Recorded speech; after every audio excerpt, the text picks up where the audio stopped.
o deputado Rubens Pereira. Senhor presidente, para preparar o voto final, a gente tem que fazer uma retrospectiva dos trabalhos da CPI. E a gente tem que lembrar o que teve na CPI. Infelizmente, teve balbúrdia, teve gritaria, teve interrupções indesejadas, teve gente atrapalhando. Várias vezes nós reclamamos de que parecia a quinta série. Para o senhor ter uma noção, senhor presidente, em um dado momento, em uma reunião, a discussão aqui era se eu estava ou não usando meia de calçado. Para ver como é absurdo o que nós percebemos ao longo desse processo. Teve, do ponto de vista jurídico, decisões de 2 ministros do Supremo Tribunal Federal que atentam contra as comissões parlamentares de inquérito. Quando autoriza a testemunha não vir, testemunha, não era investigado. E quando, de alguma forma, proíbe as quebras de sigilo que nós fizemos. Reclamaram tanto que o governo iria sequestrar a comissão e, na verdade, 2 ministros indicados pelo ex-presidente ao Supremo que sequestraram a comissão.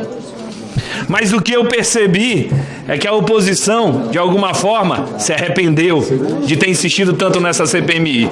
O que eu percebo é que a oposição ficou carente ao longo desse processo.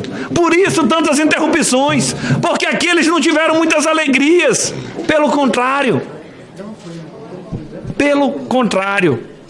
Mas teve uma coisa que teve muito nessa CPI: investigação, que é o objetivo principal. E aí nós temos que elencar as nossas vitórias da CPMI, coletivas, de todos nós. Sem a CPMI, o 8 de janeiro já teria sido esquecido. Ficou em evidência. Uma cobertura por parte da imprensa, cobertura do parlamento, da sociedade civil, as redes sociais. Essa investigação ajudou as outras investigações. Sem o trabalho da CPMI, eu duvido se teria tido delação de Mauro Cid, se teria tido prisão de Silvinei. Não teria. Nós conseguimos ir além do Supremo Tribunal Federal. Eles ainda estão investigando quem quebrou a janela. Nós identificamos os mentores de todo esse golpe. Esta CPMI deu luz para a ação do hacker de Araraquara, que hoje a deputada Carla Zambelli, ao se defender, diz: não, teve a reunião mesmo lá no Palácio do Alvorada. Ué, está se defendendo desse jeito? O que nós mais condenamos foi justamente isso. Sabe o teor da reunião? Hackear a urna eletrônica. Porque sabia que ia perder a eleição. Outra grande vitória dessa CPMI é que no início haviam 2 teses. Uma tese de que era uma manifestação política de umas velhinhas que alguns se excederam. E a outra tese é que era um atentado à democracia, reiterado, planejado, financiado, orquestrado, que culminou num golpe de Estado conforme a previsão do Código Penal. E venceu a tese do golpe, porque ficou evidente de que não foi um ato isolado. A gente, em terceiro lugar, consegue identificar as vítimas desse processo. Porque num indiciamento, numa investigação, a gente consegue identificar quem foi o alvo dessa conduta criminosa. E não há dúvida de que as vítimas desse processo foram os 3 poderes da República: o Supremo Tribunal Federal, o Palácio do Planalto, a Câmara dos Deputados e o Senado Federal. Se o golpe tivesse tido êxito, nós não estaríamos aqui agora. Porque CPI só há na democracia. Na ditadura, não há CPI. Dentre as vítimas, até porque em todos os golpes, as 2 primeiras vítimas, isso é histórico, são o parlamento e a imprensa. Isso é histórico. Mas a vítima principal de todo esse processo foi a democracia. E é por essa que vale a pena a gente lutar. A CPMI foi uma verdadeira máquina de exterminar fake news, que serviam para narrativas delirantes e que na investigação elas foram derrubadas. Lembram que diziam que o fotógrafo era afiliado ao Partido dos Trabalhadores e que estava lá em conluio para poder ter a melhor imagem?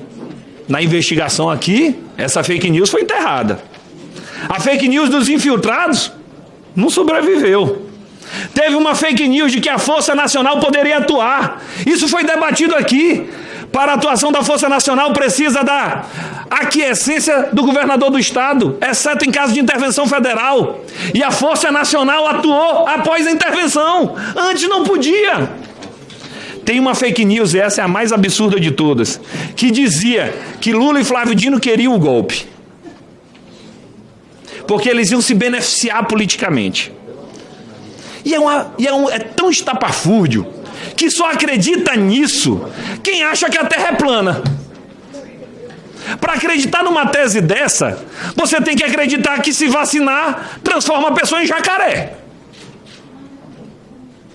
Mas todas essas fake news foram derrotadas graças à investigação. E aqui eu preciso fazer um parênteses para debater minimamente o voto em separado.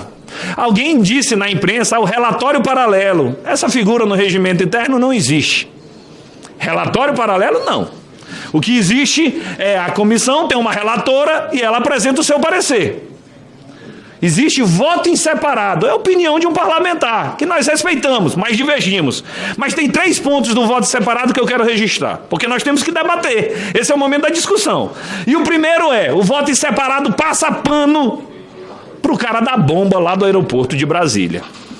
Porque ele aqui, nessa cadeira onde o secretário está, ele disse que o objetivo da bomba era criar um caos social, para impedir a posse do presidente Lula, porque as Forças Armadas não tinham feito nada ainda. É ou não é um golpe de Estado? Ah, mas foi julgado pela Justiça Comum. É por isso que a relatora avança e diz, epa, não apenas Justiça Comum, é também um crime contra a democracia. Tipifica e arrola. Mas o voto separado passa pano para o carro-bomba. O voto em separado pede o indiciamento do presidente Lula, vítima do processo. Repito, o ataque não foi contra o governo do presidente Lula, não foi reclamando de saúde, de educação dos ministros, não foi. O ataque foi contra a democracia e contra os 3 poderes. Por isso que é um golpe de Estado. E a lei diz, tentar dar um golpe de Estado, o crime está consumado na tentativa. Não precisa que o golpe de Estado seja concretizado, basta ser tentado. E o terceiro ponto que eu quero destacar no voto separado é que eles pedem anistia daqueles que estão sendo processados no Supremo Tribunal Federal. E no dia da instalação, se pedir as notas taquigráficas, eu adverti de que um dos objetivos da CPMI por parte da oposição era usar a comissão como instrumento de barganha para os processos em curso. Usar a CPMI para pedir anistia para quem está sendo processado, denunciado pelo Ministério Público e condenado pelo Supremo Tribunal Federal, nós não podemos fazer esse desserviço.